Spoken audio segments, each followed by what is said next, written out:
नमस्कार प्यारे बच्चों, हमने प्लांट फिजियोलॉजी स्टार्ट कर रखा है और ये प्लांट फिजियोलॉजी का 5th पार्ट रहेगा। आज अपन पढ़ेंगे टाइप्स ऑफ सॉल्यूशन, विलियनों के प्रकार। तो विलियन कितने प्रकार के होते हैं देखिए। विलियन 3 प्रकार के होते हैं। तो सबसे पहला देखिए आइसोटोनिक सॉल्यूशन, हिंदी में इसे कहते हैं समपरासरणी विलियन। ऐसा विलियन जिसकी ऑस्मेटिक कंसंट्रेशन यानी परासरण सांद्रता कोशिका रस की सांद्रता के क्या हो, समान हो, तो उससे क्या कहते हैं, आइसोटोनिक सॉल्यूशन कहते हैं। ऑस्मेटिक कंसंट्रेशन और कोशिका रस की कंसंट्रेशन यहाँ पर क्या होती है, इक्वल होती है, बराबर होती है। रटने की जरूरत नहीं है, नाम से ही पता चल रहा है। आइसो का मतलब क्या होता है, समान होता है। यानी यहाँ पर विलियन की सांद्रता और कोशिका रस की सांद्रता क्या होगी, समान होगी। जब सेल को इस तरह से सॉल्यूशन में रखा जाए तो किसी भी डायरेक्शन में क्या नहीं होगा, मूवमेंट नहीं होगा। देखिए ये तो सॉल्यूशन है यहाँ पर और ये है कोशिका रस। तो किसी भी दिशा में कोई भी डायरेक्शन नहीं होगा। क्यों नहीं होगा, क्योंकि यहाँ पर विलियन और कोशिका रस की सांद्रता क्या है, समान है। दूसरा विलियन है यहाँ पर अपना हाइपोटोनिक सॉल्यूशन, अल्प परासरणी विलियन। ऐसा विलियन जिसकी ऑस्मेटिक कंसंट्रेशन यानी परासरण सांद्रता कोशिका रस की तुलना में क्या हो, कम हो। तो वह कौन सा विलियन कहलाता है, हाइपोटोनिक सॉल्यूशन कहलाता है। हाइपो का मतलब क्या होता है, कम होता है। यानी यहाँ पर सॉल्यूशन की कंसंट्रेशन कम होगी, किससे, कोशिका रस से। ठीक है, समझ में आ गया होगा। यानी यहाँ पर विलियन की सांद्रता कम होगी कोशिका रस से। देखिए यहाँ पर ये क्या है, विलियन है। विलियन कौन सा है, हाइपोटोनिक सॉल्यूशन है।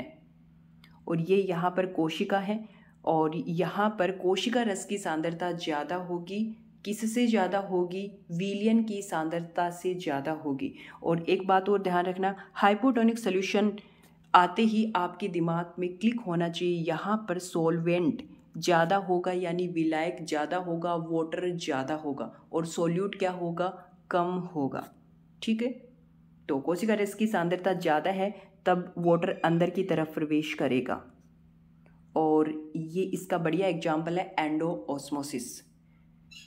अभी अपन ऑस्मोसिस वगैरह पढ़ेंगे ना, तो उसमें एंडोस्मोसिस, एक्सोस्मोसिस ये सारे क्लियर हो जाएंगे। अभी तो बस आपको यही ध्यान रखना है, यहाँ पर वाटर सेल के अंदर प्रवेश करेगा, इसलिए एंडोऑस्मोसिस। ठीक है, अब तीसरा अपना है हाइपरटोनिक सॉल्यूशन, हिंदी में इसे कहते हैं अति परासरणी विलियन। ऐसा विलियन जिसकी परासरण सांद्रता कोशिका रस की तुलना में अधिक हो, तो वह हाइपरटोनिक सॉल्यूशन अति परासरणी विलियन कहलाता है।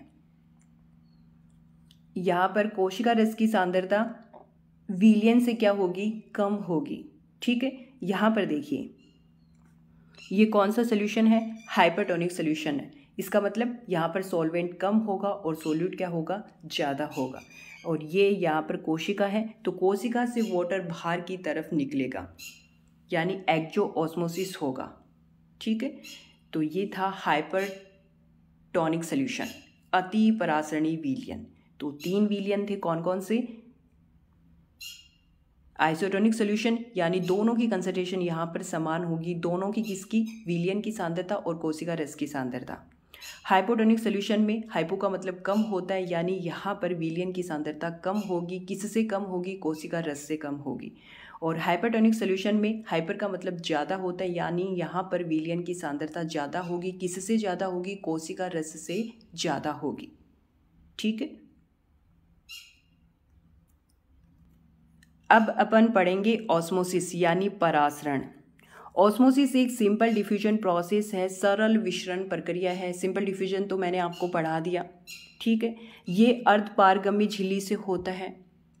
ऑस्मोसिस की प्रोसेस निश्चित दिशा में होती है। डेफिनेशन यहाँ पर इसकी देखिए, वाटर का अर्धपारगम्य झिल्ली में से होकर हाई कंसंट्रेशन से लो कंसंट्रेशन की ओर जाना ही क्या कहलाता है, ऑस्मोसिस कहलाता है। देखो सिंपल डिफ्यूजन और ऑस्मोसिस में अंतर क्या है, दोनों में वाटर का मूवमेंट हाई कंसंट्रेशन से लो कंसंट्रेशन की तरफ होता है, लेकिन ऑस्मोसिस में ये अर्धपारगम्य झिल्ली होती है। ठीक है, यानी वाटर का जो मूवमेंट होगा वो अर्ध पारगम्य झिल्ली में से होकर होगा। और अर्ध पारगम्य झिल्ली के बारे में मैंने आपको बता दिया, इसके अंदर से सिर्फ और सिर्फ सॉल्वेंट ही क्या होता है, पारगम्य होता है। तो ये आप ध्यान रखना। अब देखिए, सॉल्यूशन के अंदर यानी विलियन के अंदर सोल्यूट और सॉल्वेंट दोनों प्रेजेंट होते हैं, यानी दोनों प्रेजेंट होते हैं तभी वो क्या कहलाता है, विलियन कहलाता है। सॉल्वेंट का मतलब होता है विलायक, विलायक का मतलब यानी घोलने वाला, और सोल्यूट का मतलब होता है विलय यानी घुलने वाला। विलायक के अंदर घुलने वाला विलय और घोलने वाला क्या होता है, विलायक होता है। तो समझ में आ गया होगा। ऑस्मोसिस की प्रोसेस को समझने के लिए यहाँ पर दो अपन सोल्यूशन लेते हैं, सोल्यूशन ए और सोल्यूशन बी। ठीक है, ये दोनों सोल्यूशन किसके द्वारा पृथक होते हैं, अर्ध पारगम्य झिल्ली के द्वारा पृथक होते हैं। ठीक है, तो ये आपको ध्यान रखना है। दो सोल्यूशन हमने कौन कौन से लिए देखिए, यहाँ पर हमने लिया हाइपोटोनिक सोल्यूशन यानी अल्प परासरणी विलयन, और यहाँ पर हमने लिया हाइपरटोनिक सोल्यूशन यानी अति परासरणी विलयन।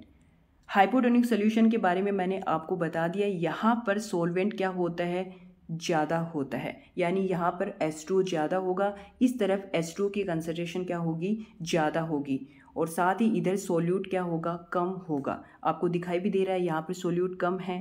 ठीक है, ऐसे गिन के देख लो, 1 2 3 4 5 6 7 8 9, इधर 9 ही है, और समझाने के तरीके से बता रही हूँ। ठीक है, और इधर आपको देखो ये सोल्यूट ज़्यादा नज़र आ रहे हैं। ठीक है, तो ये कौन सा सोल्यूशन है, हाइपरटोनिक सोल्यूशन है। हाइपरटोनिक सोल्यूशन में सॉल्वेंट यानी विलायक यहाँ पर क्या होता है, कम होता है, यानी H2 यहाँ पर कम होगा, इधर H2 की कंसंट्रेशन क्या है, लो है। सोल्यूट यहाँ पर ज़्यादा आपको नज़र आ रहे हैं डायग्राम में। तो ऑस्मोसिस की प्रोसेस में होता क्या है, वाटर का मूवमेंट हाई कंसंट्रेशन से लो कंसंट्रेशन की तरफ होगा। ठीक है, कब तक होगा मूवमेंट, जब तक दोनों तरफ इक्विलिब्रियम यानी साम्य स्थापित ना हो जाए, तब तक ये प्रोसेस चलेगी। तो ये प्रोसेस क्या कहलाती है, ऑस्मोसिस कहलाती है। सिंपल सी बात है। ठीक है, समझ में आ गया होगा। अब यहाँ पर देखिए, ऑस्मोसिस भी दो टाइप का होता है। दो टाइप कौन कौन से हैं देखिए, एंडो ऑस्मोसिस, हिंदी में इसे कहते हैं अंतः परासरण। एंडो मतलब भाई यहाँ पर जल क्या होगा, कोशिका के भीतर प्रवेश करेगा, एंडोऑस्मोसिस। यहाँ पर देखिए ये विलयन है, कौन सा विलयन है, हाइपोटोनिक सोल्यूशन है। अल्प परासरणी यानी यहाँ पर सॉल्वेंट क्या होगा, ज़्यादा होगा, वाटर ज़्यादा होगा। तो और ये है यहाँ पर कोशिका। ठीक है, तो वाटर कोशिका के अंदर प्रवेश कर रहा है, मतलब एंडोऑस्मोसिस। उदाहरण यहाँ पर देखिए, किशमिश को हाइपोटोनिक सॉल्यूशन में रखने पर वह फूल जाती है। किशमिश रखी हुई नज़र आ रही है यहाँ पर, ये देखिए ये किशमिश है, और इसको हमने हाइपोटोनिक सॉल्यूशन में रख दिया। हाइपोटोनिक सॉल्यूशन में रखा तो किशमिश यहाँ पर फूल जाती हैं। फूलने का रीजन मैंने आपको बता दिया, एंडोऑस्मोसिस के कारण ये प्रोसेस होती है। ये क्वेश्चन पूछे जाते हैं, बहुत सिंपल से हैं, जब पढ़ते हैं तब याद रहते हैं, एग्जाम में कन्फ्यूजन क्रिएट करते हैं। तो वर्ड पे जाना है, एंडो का मतलब सेल के अंदर जल प्रवेश करेगा, जिसकी वजह से अंदर जल प्रवेश करेगा तो फूलेगा। भाई आप ज़्यादा ठूस के खाना खाओगे तो फूलोगे ही ना, आपका वेट इंक्रीज होगा कि नहीं होगा, होगा। ठीक है, अब देखिए एक्जोऑस्मोसिस। एक्जोऑस्मोसिस में क्या होता है, एक्जो का मतलब ही क्या होता है, बाहर। ठीक है, कोशिका से जल का बाहर निकलना क्या कहलाता है, एक्जोऑस्मोसिस कहलाता है।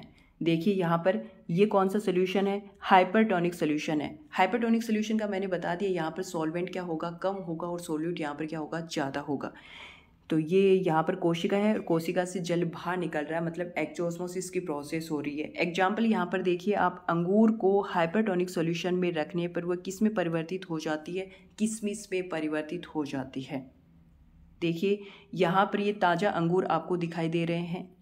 ठीक है, और इसको हमने रखा हाइपरटोनिक सोल्यूशन के अंतर्गत, तो ये अंगूर क्या होंगे, सिकुड़ जाएंगे।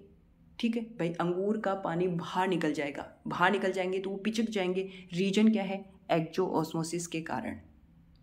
ठीक है, तो ये था ऑस्मोसिस और ऑस्मोसिस के टाइप। तो विलियन बता दिए कितने प्रकार के होते हैं, 3 प्रकार के बता दिए भाई, 3 प्रकार के विलियन होते हैं। ऑस्मोसिस की डेफिनेशन बता दी और ऑस्मोसिस के टाइप बता दिए।